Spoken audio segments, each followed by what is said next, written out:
Hashem is all-knowing and Hashem does good by everyone, why is it that Hashem just can't give us something when it's good for us? Why do we have to ask for it? As if to say that if we don't ask for it, then it's not going to happen? There's a very interesting pasuk in Chumash. The Torah tells us that when Hashem originally created the plantation, it had not yet sprouted. And the Torah says because there was no rain. What was the purpose of bringing rain if Adam was not there, if Adam was not there to work the land? And there's a very interesting question one can ask on this. We're talking about before Adam did the sin, before Adam sinned. So before he sinned, he did not need to work the land. So why is the Torah saying that Hashem withheld the rain because Adam was not there to work the land? Rashi says something fascinating. He says, when it says that Adam was not there to work the land, it means that Adam was not there to recognize that rain was necessary, and therefore he was not there to daven. When it says to work the land, it means to daven. And then when Adam recognized the need for rain, he davened, and then the rain came. So we see from this pasuk something very fascinating, is the idea that one does in fact need to ask in order to get something that's good for him. And Rav Shimshon Pincus, in his Sefer Sha'arim B'Tefillah, Gates of Prayer, says that that is how Hashem created the world. Hashem created the world as such that he will not necessarily do something that is good for you. He might, but he might not do something that is necessarily good for you if you don't ask for it. And he makes himself as if he does not hear, does not know what the situation is unless we address it. Fascinating idea. The question is, why does Hashem do that? Why can't he just give us what it is that we need without us having to ask? There's a very fascinating Gemara in Yevamos. The Gemara says that Hashem made it difficult for the avos, for the forefathers and the imahos to have children. And the Gemara says, why was it difficult for them? And the Gemara answers, because Hashem loves, he desires the tefillah, the prayer of tzaddikim, of righteous ones. Hashem loves the tefillah of righteous ones, so he makes them suffer? It sounds sadistic, doesn't it, chas v'shalom?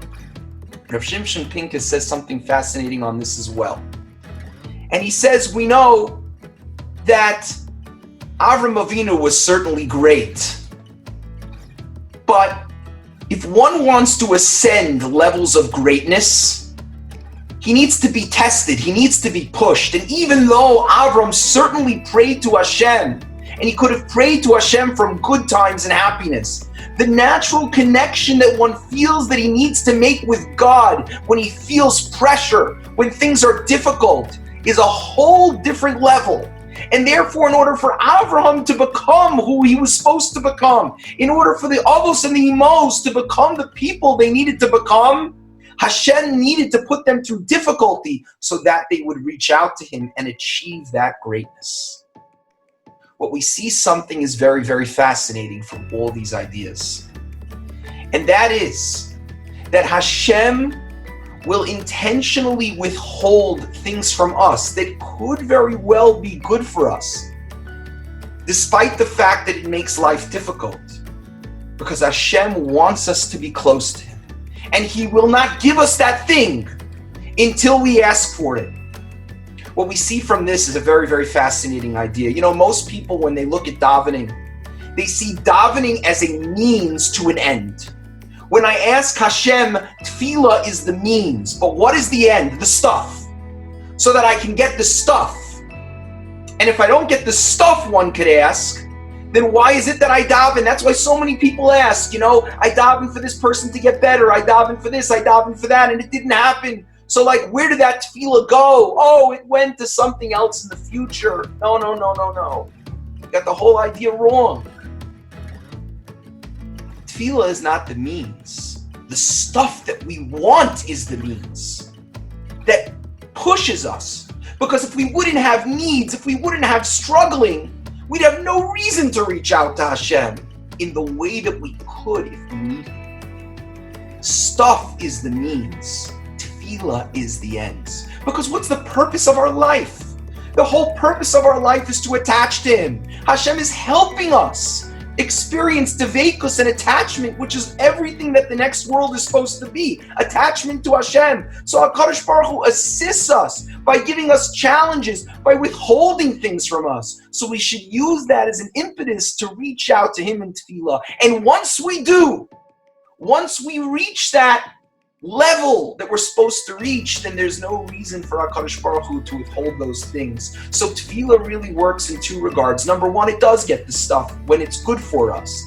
But number two, Hashem will withhold it to assist us in drawing close to Him. What a beautiful system, that we have needs that help us achieve an attachment to Hashem. And once we reach that level, as Avram did, then he was able to have Yitzchak.